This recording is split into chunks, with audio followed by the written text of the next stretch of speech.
Hello and welcome back to another 5K tennis discussion. Today is Tuesday, February 25th, 2020. And I think there's actually a name for today in this area in which we live, and it's called Fat Tuesday with an F. F-A-T, not P-H-A-T. P-H-A-T can mean pretty hot and tempting, like you're fat. Not like don't punch me in the face. I'm saying like P-H-A-T, like pretty hot and tempting. But Fat Tuesday, like with an F. It's Mardi Gras. And this neck of the woods, so it's Fat Tuesday. If you do that, we don't really get down like that. We were on the tennis court all day. Yeah, I don't care about beads or moon pies. Let's go, moon pie. Or standing there for a long time just to go, me. Yeah, that's not my thing. Look at me, throw a bead at me, slap me in the face. Don't care about that. Oh, get a bruise in the eye from a moon pie. All right, so welcome to another tennis talk show. I think this one's going to be kind of broad spectrum. Yeah. It's kind of like just a free-for-all. But let's start. Some viewers might tell you to timestamp this thing. You know, we do get messages about time-stamping videos. And here recently, we realized that if you go into the description field and type, a topic, John Doe talks to Mary Jane, and then you type in the number, you can actually click on that number, and it will take a viewer to that point in the video. So we were going to try to do that. I don't really have that kind of time stamped out for today, because what we're going to do to start is take some viewer comments and read them and discuss them. After all, I think the whole purpose why we do this is to have kind of a tennis family where people can go to talk tennis and know it's going to be respectable and not always, about a match and maybe just some random thought, whatever. So let's do that today. But those that mentioned that about the time stamping thing, finally I did a little bit of research, like 5 minutes worth, and I just found it and realized that sometimes it's push to shove when we do these videos and we don't have a lot of time. The kids running around, we got to run to the courts and then come back and da-da-da-da. So sometimes it's just a matter of not having the time to go back and look at the video and find out where the topics changed. But now that we know how to, we're going to try to do so. But today's just going to be like a mesh of stuff. Yes. All right? So the first thing that we're going to do is I'm going to give it right to Carla, and we're gonna call this Pick 3. So she picked 3 viewer comments since yesterday. And maybe they've been more than a couple of days. But and we'll start doing that. We'll pick a few viewers' comments. Don't get mad if I don't pick your comment. I'll pick... If it's different, I'll pick the comment. If it's about the same thing over and over, I can't pick that comment because there's a lot of you that say the same thing, right? Yeah, what she's getting at, if we talked about, let's say, the greatest of all time for the past year and a half, sometimes it's like beating a dead horse. Right. So kind of unique ones in a way, kind of unexpected, kind of like left hooks that came out of nowhere, kind of like Fury did to Wilder the other night. And keep sending them as long as they're professional. Even if I disagree with you, I'll read them. But these are more of 3 comments that I don't agree or disagree. They're just good comments about different things. Yeah, and we never delete a comment unless there's like F-bombs, and we had like 5 today that went to our spam because our settings are kind of set high. And I set them really high now. We really read some awful ones, and they don't even go on to comments. And if they do, generally we catch them pretty quick and just delete them. I think the goal here is it's not about quantity, it's about quality. I don't think we do this for anything outside of we enjoy it. So we'll just keep it quality instead of quantity. Right. All right. Comment. The viewer's name is Philip Nuyang. And let me see. I haven't seen this one. So Phil, I think that's pronounced Win. You can spell it. Nguyen. I think, correct me if I'm wrong, but I think in the dialect and the language of Asian culture, I think that spelling is pronounced Win. I had this friend of mine. It was in 6th grade. His name was Vin Win, and he spelled his name that way. And I only remember this dude because do you remember the game Thumps that you would play? You'd put your hands out and you'd be like, all right, give me one. Boom! You thump the hand, and then you would thump back and forth until someone quit. Do you remember that? No, I don't like we would thump the daylights out of someone's hand. But Vin Win had a master thump. He'd hit you one time, you'd be like, oh, you would be bent over in pain. And I'll never forget Vin Win for that. All right, this is a comment about coronavirus. He says, Fed is smart. Corona may wipe out a bunch of tennis players. Perfect time to take half a year off. And then he says, I don't mean to wish anyone any bad luck. The truth is very real. The airlines are lying to the public. No way they can clean the airplane. The carry-ons are full of germs. That is only one example. I can list 1,001. Another one is that they get you, like the passport and tickets go through 3 checkpoints, ticket counters, security officers, and boarding clerks. They have touched thousands of others, then transfer it to you. How are you going to be able to hand sanitize your passports? I'm very worried. Corona is not a flu, but a bioweapon. It can transfer from healthy person to anyone. Please prove me wrong. It's kind of a deep comment, a good comment, a poignant comment. It kind of, if you think about it, it kind of instills a sense of reality. So I guess for me, this is quite an important comment, logical comment. I guess if you don't know, I'm sure everyone watching the show understands that there is a viral strain that is infecting people, and it's spread to different countries all around the world at this point. And I think it has a kill rate of 2%. And you think about it, and you say, here's this viral outbreak, a special strain, an unseen strain of coronavirus. Which coronavirus is, there's a lot of different types from what I understand, but nonetheless, this strain you can be totally healthy and it may not affect you, but 2% of the people that it infects, it's lethal. It will kill you. So 2% of how many people are on the planet these days? Can you go to your calculator for me? Okay. Can you put in 2 billion? I think it's 2 billion on the planet today. I think it's 2 billion. And maybe that's off. I think there's 1.1 billion in China. And I may be wrong, but just 2 billion. And times that by 0.02.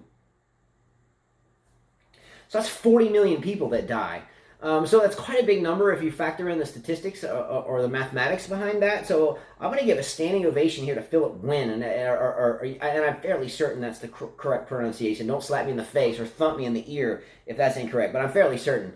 Well, I know Waydam Chia that's in Singapore. He sent me a message about what was going on in his area. Yeah, so the person she's making reference to now is someone that has kind of been a viewer on this channel since the very first show, I think, with the likes of Rahesh and B-Doggo2. I think from day one. Yeah, he said virus is really spreading outside of China now. With Italy down, the rest of Europe will follow soon.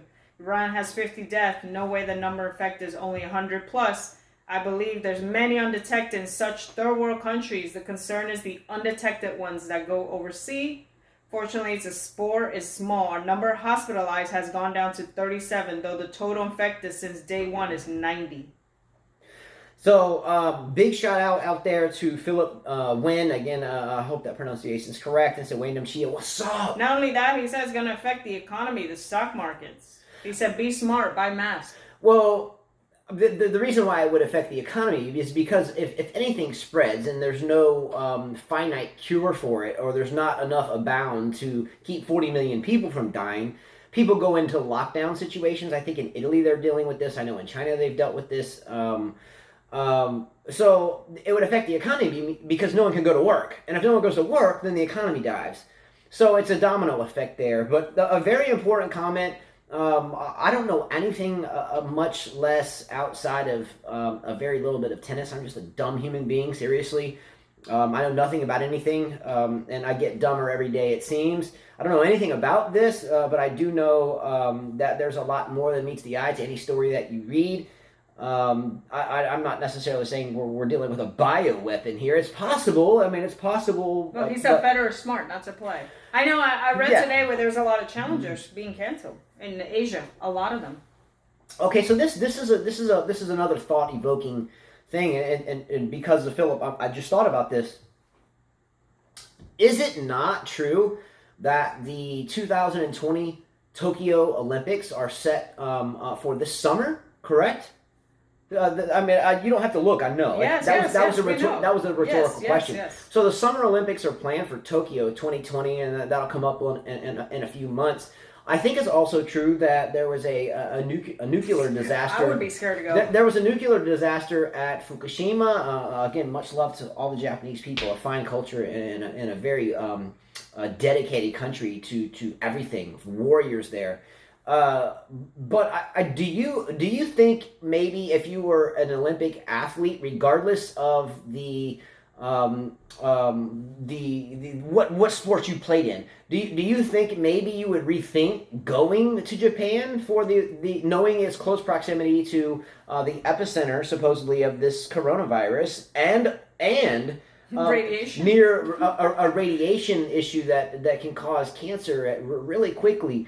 So London, from what I hear, I think London is a plan B, a plan Bravo for the Olympics. So if it's too dicey, They need to really have that plan B, because the show that we were watching, they really didn't clean up that area, and they're just putting it in.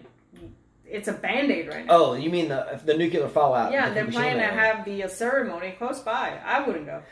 Well, let's say even you carry all the athletes internationally to London, but what Philip was indicating very logically is that the airlines and who's to say someone's not going to take a boat across, or it's hard to. He's saying it could be on your passport. Yeah, it could be anything. So is it maybe something for everyone to look at in terms of long term? Sometimes we get exposed to radiation. We may not get cancer for 10 years. Do you think it's something worth looking at?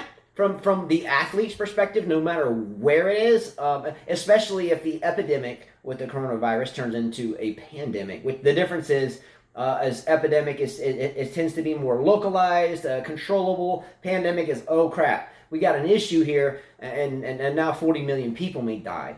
So anyway, food for thought here. Great comment and thought-evoking comment from Philip Wen. We had a comment today, you guys are fake or whatever. We're not talking fake here. We're talking reality. This is very logical, and you don't see a lot of it on media outlets. Why? They don't want to scare people. Evoking fears causes tickets to not be sold, and what will we do if tickets aren't sold? Right. So understand that. All right, second comment from the Pick 3 segment. This person's named White Knight Hunter. This was about that we did Bublik hating tennis and Agassi hating tennis. He says, yeah, I can see hating it. Always working your ass off, getting beat by people. Let's face it.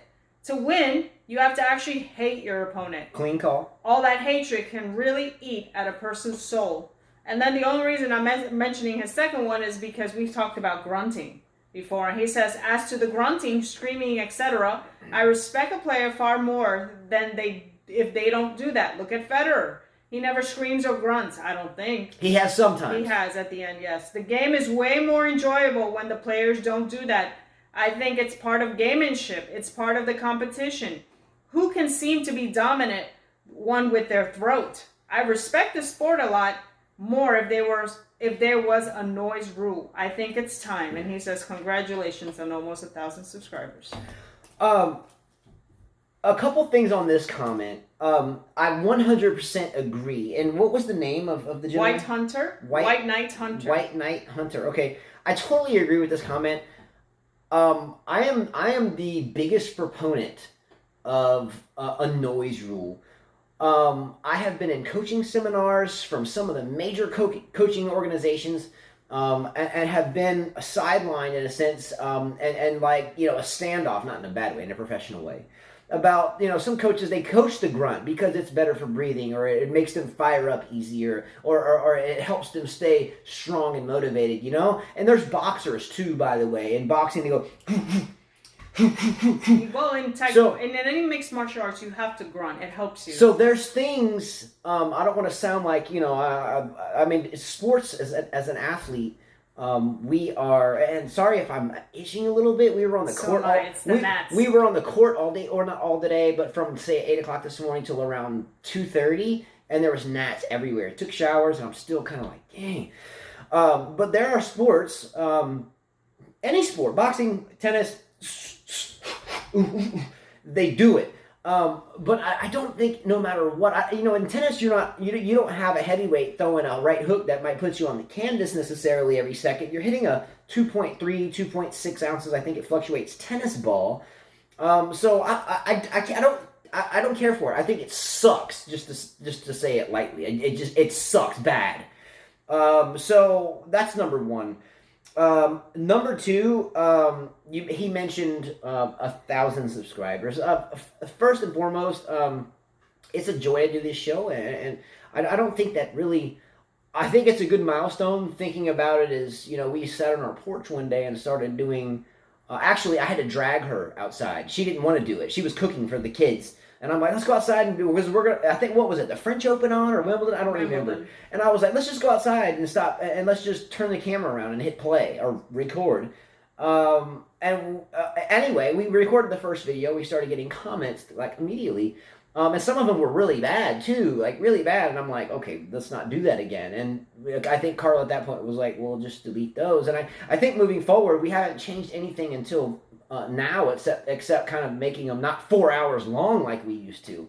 But ultimately, I think the goal for us and for all of you, I think should be a serene place where we can go and discuss the game that we all love. And we can do it professionally. And I understand sometimes I say shit, ass. I just said it for the flavor here. But, I mean, anything confrontational, politically motivated, in a bad way, anything disrespectful, we just don't like to do. So I think I stated earlier in a different context, quality over quantity. I think moving forward, it's just nice to have a bunch of people that we can read their comments. And they're so well done from all over the world. I don't think it's really about a number. I think it's a good pastime for us. We coach and whatever, and it's a pleasure to be here. So numbers aren't that important to terribly me. It's just that we keep our family quality. Yep. You know what I'm saying? But I totally agree. By the way, the last thing on his comment, Roger Federer, as he has aged, does grunt some, especially as the match progresses on, and it is something that I hate to see. But maybe it helps him as he's aging to dig deeper. But if you look at some of his recent matches that have gone a long ways, you will hear him at least not maybe like this guy, the Italian guy, Giancarlo Meher, or not like Dominic Thiem, or not like Jamie Munar, but he'll hit and go, huh. He'll let out a sound. Let's put it that way. Clijsters plays well, and she doesn't grunt. I don't remember ever her grunting in her career. Henin was another one who never grunted. Graf, who was solid, never grunted. Yeah. So the grunting is not required. Not required at all. I don't care for it. One of the reasons why I have never been a big Nadal fan, because he is a habitual grunter and a butt picker. So I've never. Don't worry about the butt picker, okay? He plays tonight against Andujar, I think. Yeah. I wonder how many butt picks and grunts will be combined. I wonder if you could do the math on that. He's playing let's think about this. Rafael Nadal's playing 2 out of 3 sets against. Can you go to your calculator, please? I'm not gonna. Can you at least do that? No, I'm not gonna do okay, that. well, I'll do it with my pen, since it's your boy. You can't take it. What do you okay. need? Well, who cares? I pick my okay, butt. well Who then cares? okay, you pick your butt? Yeah, my panties I have to pull them out, yeah. That's called people who have butts. If you don't have a butt, so you don't go through So that. you're saying your butt absorbs your panties? That's kind of crazy to say that. You don't have a butt, so you would never know that feeling. I'm glad that doesn't absorb. He probably wears whitey tighties, right? Who, me? Him. Oh, well, yeah. Okay, can you go to your calculator? You don't have a butt to do okay, that just got off topic. Can you please go to your calculator? He's playing 2 out of 3 sets. Let's say he's playing Andujar, so let's say he wins every game comfortably on serves and breaks them a few times. Okay, so let's say Rafael Nadal wins 25 points say 35 points in the first set. Am I adding this? Yeah, add this up. 35 points in the first set. Plus 34 points in the second set, and wins, like say 6-2, 6-3, whatever. Mm-hmm. Okay, so that equals what, 69? Mm-hmm. Did not anticipate that number, but let's remember that 60. We went from butt absorbing underwear to the number that just popped up. Don't worry about it though. It's staying PG. Quality over quantity. Let's go. Come on.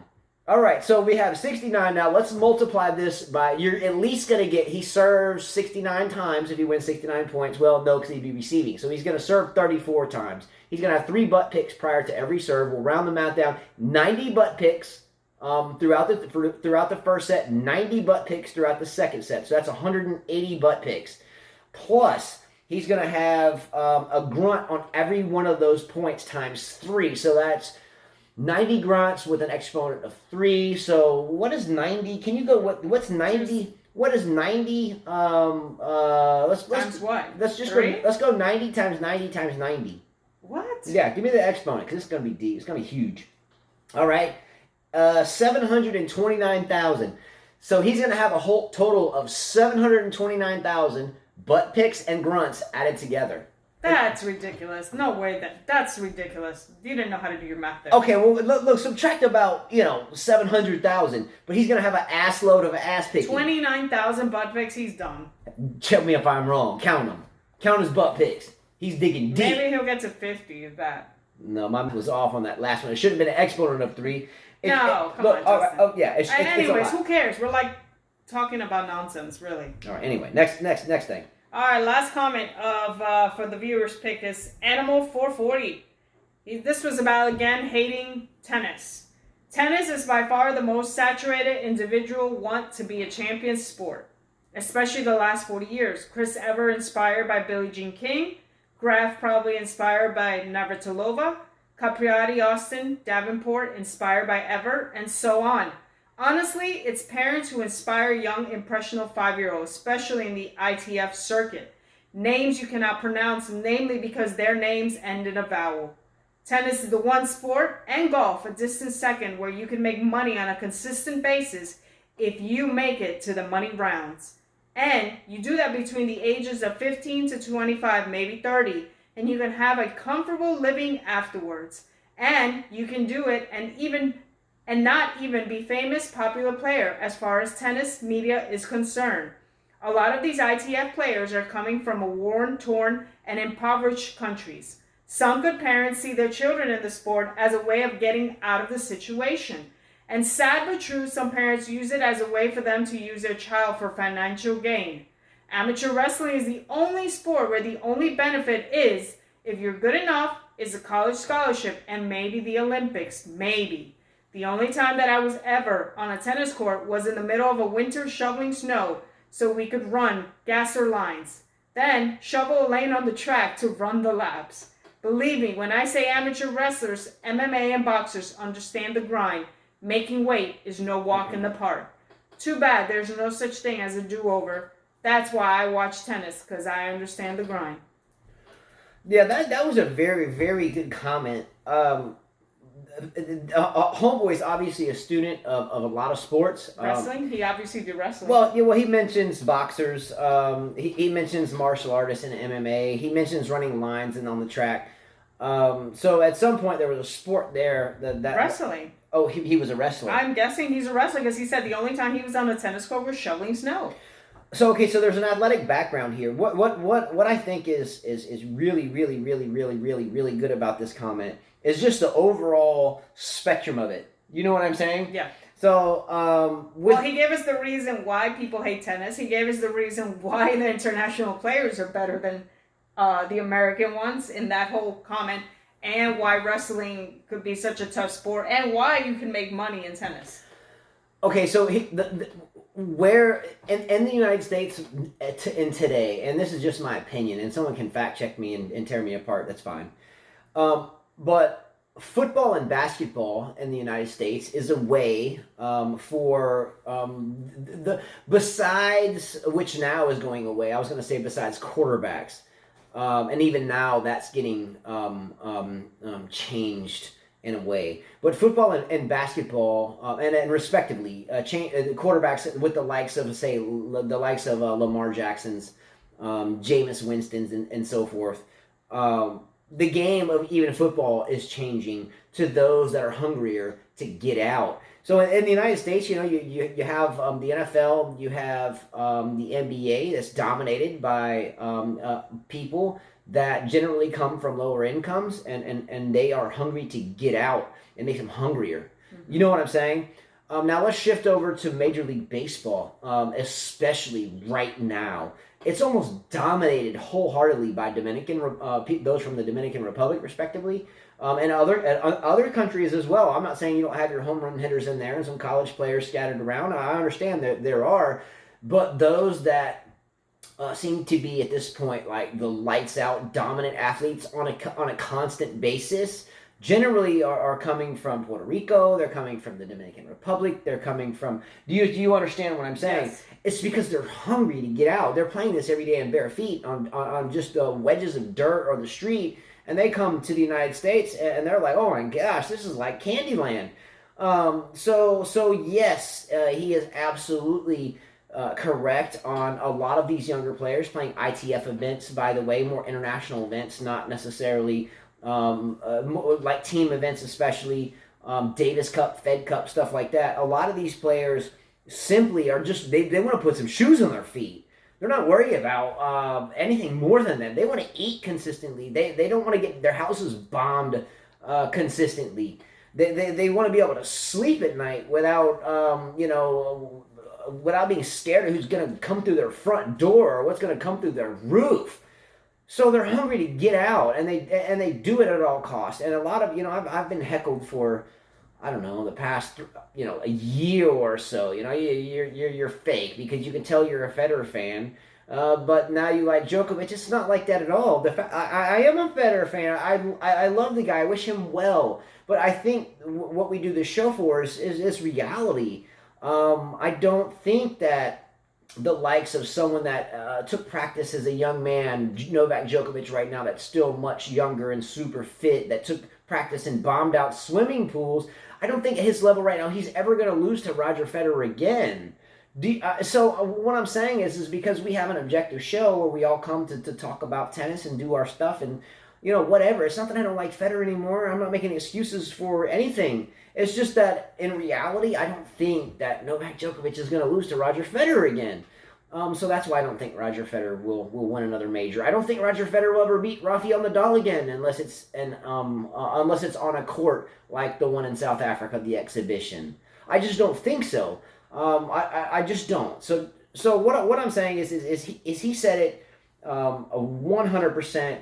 Right on par from top to bottom, and I love the line where he said he ran lines and gassers on the court. We do students, when we run our students, we always have them run lines. We actually have them do the suicides. We have them start at the baseline, then it's baseline to service line, back to the baseline to the net, net to the fence, and then start back and do reps or sets of like 7 or 10 or something. So we get it, Great. You gotta work hard. You gotta work hard in life and to accomplish anything. That's just a fact. All right, so that was our three comments. Mm-hmm. Let's get down. Last comment, our last topic, and we're going to end the show. Nick Kyrgios has once again proclaimed something, and it's up to you to decide if he's right or wrong. But Nick Kyrgios has proclaimed that he doesn't like the current tennis schedule because how stupid could you be to have clay court tournaments this early in the year, right? Yeah, he said it's a joke. It's a effing joke, he said. Do you want me to read what he says? Yes, you can. Go ahead. Well, he has criticized the ATP Tour for the clay tournaments. We're seeing hard courts and we're seeing clay court tournaments at the same time. He said the events played on red dirt during the hardcore season is damaging the future of tennis. He said, look at this guy, and I'm not going to quote him. I'm just taking bits and pieces here. Gianluca Major was 128, had qualified for the tournament, reached the final of the Rio Open, and now he is 77 in the world. He says, if you think having all these clay tournaments where are in the midst of hardcore season is good for the sport and the future of tennis, continue to argue. He said, how can this guy qualify for the main draw, beats the top seed team? He said, now is ranked above Popopirian, Tiafoe, and Pospisilli. How many wins on hard court and grass court has he had? Kyrgios insisted that he was not taking aim at him. I'm not going at anyone, he said. I'm just talking about these tournaments. They're a joke. A couple nuggets from that stand out. Number one, does anyone care? Look, I like Kyrgios. You might hate me for it. I do like Kyrgios. But because this is an objective conversation, I actually like what he said in a way, but at the same time, I think it's an excuse. And let me explain that. Nick Kyrgios argued in this interview that he didn't like the tournament schedule. He thought it was effing stupid. Okay, expected the F-bomb, which, it's expected from Kyrgios, right? If he can jerk off a water bottle on the sideline, he can show an F-bomb. So we get it. Okay. He argues that the clay tournaments are stupid to have now. It indicates that how many grass or how many hard court, whatever. has calling out the Italian qualifier. I think he's actually like 27 years old though. Gianluca Maher that beat Dominic Thiem for beating Dominic Thiem and jumping up so many points in the rankings. And the rankings, as you said, I wrote the same thing. We were on the same brainwave. Well, 128th to 77th. Now, Kyrgios is saying, hey, man, that's kind of crazy. They jumped above Papa Pirin. If I remember correctly, that's his boy anyway. I think Tiafoe's his boy because, they're kind of like those ballers. He's 25 this guy. Okay, but anyway, and I know Vasek Pospisil is Canadian, he's Canadian, but I think they're all on the same. Pospisil's the guy that used to jump in the limelight talking about the tournaments were whack too. So there are a bunch of complainers here. Not really Tiafoe. I haven't heard Tiafoe complain. I don't really remember Papa Pirin complaining too much, but Pospisil and his magnetic kind of draw to talking about this or that on whatever platform is very synonymous with Nick Kyrgios. But is this an excuse or is this reality? First and foremost, prior to say I forget whatever year, the 80s or whatever, the Australian Open wasn't that dominant on the map. So I don't see how he can say that the clay court tournament is an exception to the hard court season when, not 20 years ago or maybe a little bit longer than that, the early hard court season was never paid attention to by the lot of tennis players. It started out now less Indian Wells and Sony Ericsson, which is now Miami, and those aren't necessarily etched in stone for time immemorial. You know what I'm saying? So I think that this is an excuse for maybe Kyrgios not being where he really should be. Well, he doesn't like clay. That's number one. So there's one excuse. Number two, this guy Mager, he's played tennis since he was 2013 as a professional. So it wasn't just a luck of a draw that he made it to a final. He's been working. He's worked hard to get to that moment. He just happened to make that tournament. There's a lot of players who are clay specialists, just like there's a lot of players who are grass specialists. There's a few of them that just play the grass. There's nothing wrong with all these different surfaces. The only argument I agree with him is the way it's scheduled, that you have hard and clay going on, which is kind of funky, but I guess that's just the way the schedule ended up being. Well, he actually called, and I quote this, he called the Rio Open an effing joke. So, I would like for him to play and see if it's a joke. I would like for him to try to beat one of these guys. Forget about that. I mean, he's going after the tournament organizers and not the players within it, and I get that. But, I think Brazil, if I remember correctly, was the host of the Olympics 4 years ago, I think, and they had to, come together as a nation and clean. I think they had a lot of, waste and stuff in the water, and they got it done. They came together as a country, and they made it happen. But here you are, this dude that I do like as a tennis player. Sometimes it's a fine line to walk, and I do wish the best for him. But don't call out a whole country that's been through their struggles and strife, and they have this tournament, and then you call it an effing joke. I think that's very shallow there, and that cuts kind of deep, especially for those there that really love their homeland tournament. One of the only ones there, and the biggest ones there. Maybe not even the biggest. Maybe even the biggest. 500 level. It's a 500. There's probably people here. He's playing Acapulco, which is a 500 level. Yeah, there's probably a lot of people here at this Rio Open that have a lot of integrity and a lot of patriotism. Towards their tournament. Obviously, Felix thought it was a good tournament last year. Laszlo Jiri won it last year. How can you say that? I don't get it. So I think it's an excuse. It doesn't really matter the surface in my opinion. I think there's some that excel on one surface and then some that excel on another surface. I'm not good in clay. We go in, we play the game that we play, and I think that's it. So I'm going to give Kyrgios kind of the asshole merit badge for today. Again, I still wish the best for him. I really do. He could be really top 3 type player, if not one in the world, if he actually would just pay attention to it and not be a clown all the time. He will never be Justin. But he won't do that. He won't do that. But I'll continue to hope so. I don't know why. And not be surprised when he makes actually very immature, uneducated, honestly. When people make comments about a tournament, he said in his interview that he wasn't calling out anyone individually, just the tournament. But do you know there's a lot of hardworking people that are behind the scenes, the organizers, the people in the offices, the business offices, whatever, that work really hard too, and they're trying to deliver a quality product, and they got to listen. And guess what? They fill up the stands, unlike the tournament he was going to play. 2 tournaments he was going to play: Delray Beach and New York Open. So that's it, everyone. Thanks so much for watching. Nadal plays Andrew Jar tonight, by the way, Carla, and I think it's about to start. But much love to all of you, and we'll try to do this type of show. And maybe it doesn't entertain. We don't. Some people don't like to necessarily tune in for a while. We've got messages about this as well. If we're not talking about Federer, Djokovic, or Nadal, they don't really care about much else, and that's understandable. But what we're going to try to do is start reading more of your comments, because after all, it's because of you that we even do this. So thank you, Carla, for reading those comments. Thanks all of you for being in our players box. Much love. Let's go. Vamos. And we'll see you tomorrow. Adios. See ya. Much love, everyone. Be kind, because everyone you meet is fighting a tough battle. Vamos. Stay strong. Let's go.